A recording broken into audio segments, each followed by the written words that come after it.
안녕하세요. 강경민 목사입니다. 오늘 저에게 매우 뜻깊은 날입니다. 창세기 강해 무려 50장이나 되는 강해를 오늘 마치는 날이기 때문입니다. 저에게 주신 하나님의 은혜가 참 컸습니다. 아마 처음부터 끝까지 이 설교를 애청해 주신 분들에게도 저에게 주신 하나님의 은혜가 임하기를 간절히 소원합니다. 어떤 이들은 코끝이 아주 시큰해야 은혜를 받았다 이렇게 생각하는 사람들도 있고요. 어떤 사람들은 새로운 것을 깨달았을 때 은혜를 받았다 이렇게 생각하는 사람도 있습니다. 사람에게 다 지적, 정적 또 의지적 그런 기능들이 다 있기 때문에 어느 것이 더 중요하다 이렇게 말하기 어렵겠습니다만은, 그러나 성경적 감동은 1차적으로 성경에 대한 지적인 깨달음, 올바른 깨달음으로부터 시작되어야 한다. 저는 그렇게 생각합니다.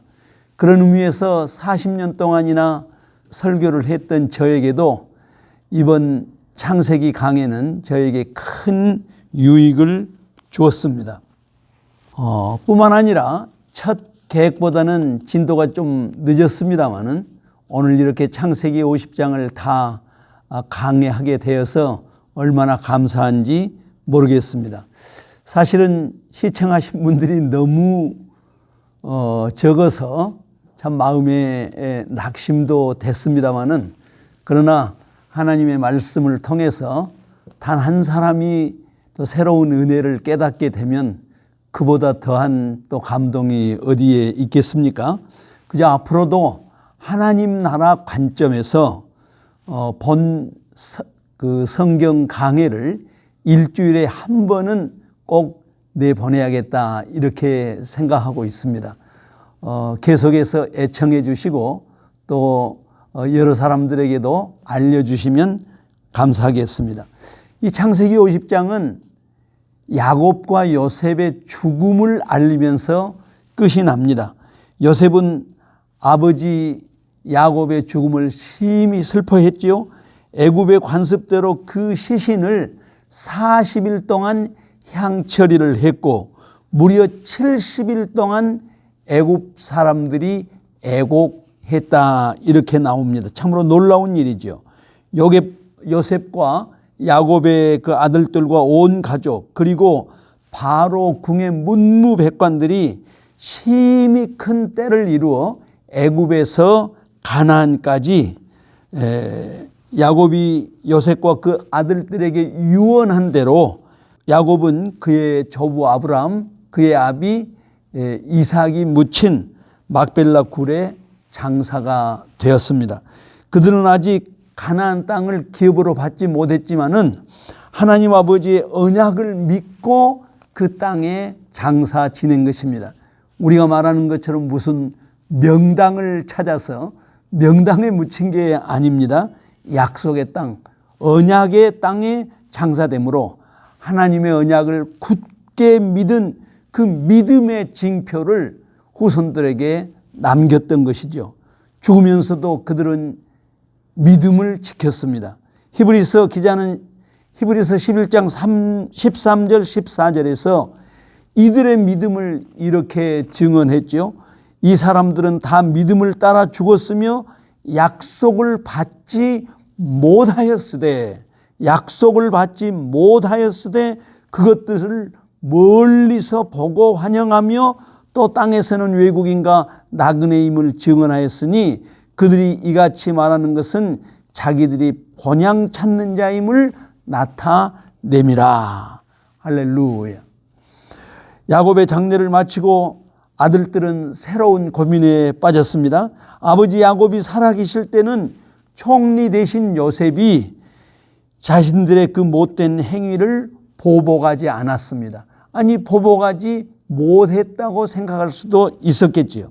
그런데 이제 아버지가 돌아가신 후에 요셉이 우리를 가만히 두겠는가, 이런 고민에 빠졌습니다. 아마도 아버지 야곱이 돌아가시기 얼마 전에 형제들은 이 문제를 가지고 여러 번 심각하게 논의했을 것입니다. 요셉의 형제들이 이 문제를 가지고 아버지 야곱에게 이야기를 했을 가능성은 매우 높다고 봐야겠죠. 그러나 실체적 진실은 숨겨져 있습니다. 장례를 마친 다음에 언제 어디서 이런 이야기를 했는지도 정확하지 않습니다만은 형제들이 요셉에게 간청합니다. 당신의 아버지 또 우리의 아버지 야곱께서 돌아가시기 전에 당신에게 이런 부탁을 유언으로 남기셨습니다. 네 형제들이 네게 행한 그 악행을 용서하라. 그러하오니 저희의 죄를 용서해 주옵소서.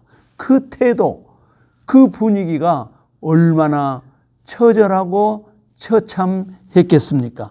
아버지 야곱의 유언이라고 전한 형제들의 그 전언이 참이냐 거짓이냐, 이것은 요셉에게는 아무런 의미가 없었지요. 왜냐하면 요셉은 이미 그들의 죄를 완전하게 용서했기 때문입니다. 창세기 48장 5절에서 이미 하나님의 그 진실을 그들에게 증언했습니다. 요셉이 그들에게 자신의 신분을 밝힐 그때였지 않습니까? 당신들이 나를 이곳에 팔았다고 해서 근심하지 마소서, 한탄하지 마소서. 하나님이 생명을 구원하시려고 나를 당신들보다 먼저 보내셨나이다. 예, 그때 요셉은 충분히 용서했습니다. 그때 요셉은 하나님의 섭리를 충분히 증언했습니다. 그러나 형들은 요셉의 증언을 이해할 만큼 신앙을 갖지 못했고 자신들이 저지른 그 죄책감으로부터 자유하지도 못했습니다. 요셉은 생각했을 것입니다. 신앙의 세계가 깊지 못한 그 형들에 대해서 안타까움이 있었을 것이고 애굽에 들어온 지 벌써 17년이고 요셉에게 해를 끼친 그 사건이 발생한 지는 벌써 40여 년이 흘렀지만은 그럼에도 불구하고 형제들이 자신들이 지은 죄의 공포에 갇혀 있는 것을 보고 매우 슬퍼했을 것입니다. 성경은 요셉이 형들의 말을 듣고 울었다, 이렇게 증언하고 있습니다. 요셉이 정신을 차리고 형들을 위로합니다. 두려워하지 마소서, 내가 하나님을 대신하리이까. 심판자는 오직 하나님 한 분뿐이라는 이 위대한 사상이 벌써 요셉을 통해서 증언되고 있지 않습니까? 뿐만 아니라 섭리의 그 신비함, 그 절묘함을 선언하고 있습니다.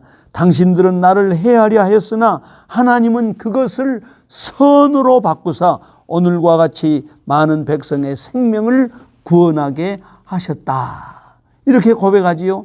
여기서 요셉은 형들의 죄가, 그 죄가 결과적으로 그 선을 만들었다, 그것이 당신들의 공로다, 이렇게 이야기하지 않지요. 죄는 여전히 죄였습니다. 그러나 그 죄를 선으로 바꾸신 이는 인생이 아니라, 사람이 아니라 오직 하나님 자신이었습니다. 하나님께서 새로운 역사를 창조하십니다. 악을 선으로 바꾸신 이는 오직 하나님이십니다. 섭리의 오묘함이 여기에 있지요. 먼 훗날 바울은 로마서 8장 28절에서 이렇게 이야기했지요. 하나님을 사랑하는 자, 곧 그 뜻대로 부르심을 입은 자들에게는 모든 것이 합력해서 선을 이루느니라. 할렐루야. 놀라운 말씀입니다. 하나님만이 역사의 주인공이십니다. 섭리에는 신비가 있지만은 결과는 언제든지 선입니다. 하나님의 사람들은 섭리의 위대함과 섭리를 보고 감탄하고 놀라고 있지만은 않습니다. 하나님의 절대 주권을 믿는 자들에게는 반드시 내가 할 일이 있는 것을 동시에 믿습니다. 역사의 주관자는 홀로 하나님이시지만 모든 인생은 그 선한 하나님의 역사에 동참해야 하는 것입니다. 요셉은 여기서 하나님의 주권 아래에 있는 자신의 책임, 자기의 책무가 무엇인지를 엄숙하게 선언하지요. 당신들은 두려워하지 마소서. 내가 당신들과 당신들의 자녀들을 기르리이다. 이것이 하나님께서 나에게 주신 책무입니다라고 고백합니다. 요셉은 그가 말한 대로 자신의 책무를 신실하게 이행하다가 그의 생애를 마쳤다라는 것이 성경의 증언입니다. 요셉도 죽을 날이 가까워 왔지요. 자세한 보고는 없습니다만은 아마도 요셉은 형들보다 단명했던 것 같습니다. 아버지 야곱이 147세에 죽었는데 요셉은 110세에 죽지 않습니까? 그는 죽음이 가까웠을 때 형제들과 자손들에게 유언을 남겼지요. 나는 죽지만 하나님께서 당신들과 그 후손들을 돌볼 것이다. 돌볼 것이다. 그리고 하나님은 반드시 당신들과 그 후손들을 약속의 땅으로 인도하실 것이다. 그때 내 해골을 반드시 함께 가게 해달라. 그러니까 해골이라고 말했으니까 아마 오랜 세월이 흘러야 그 언약이 성취될 것을 요셉도 생각을 했겠지요. 요셉은 110세에 죽었지요. 당시 기준으로 보면은 매우 단명한 삶이었지만은 짧고 굵게 하나님의 뜻을 이루고 순종했던 그런 생애였습니다. 오늘 여러 시청자님들과 저의 생애도 길게 살든지 짧게 살든지 오직 하나님의 뜻을 순종하고 하나님의 뜻을 이루는 생애가 되시길 우리 주 예수 그리스도의 이름으로 축원합니다. 감사합니다. 기도하실까요? 하나님 아버지, 창세기 50장 긴 말씀을 오늘 이렇게 마치게 하여 주신 것을 감사합니다. 이 강의를 준비하면서 들으면서 깨달았던 주의 은혜들이 헛되지 아니하고 우리의 삶을 윤택하게 하고 우리의 삶이 하나님 앞에서 올바른 생애가 되도록 이끌어 주시옵소서. 감사합니다. 예수님 이름으로 기도하옵나이다. 아멘. 구독, 좋아요, 알림 설정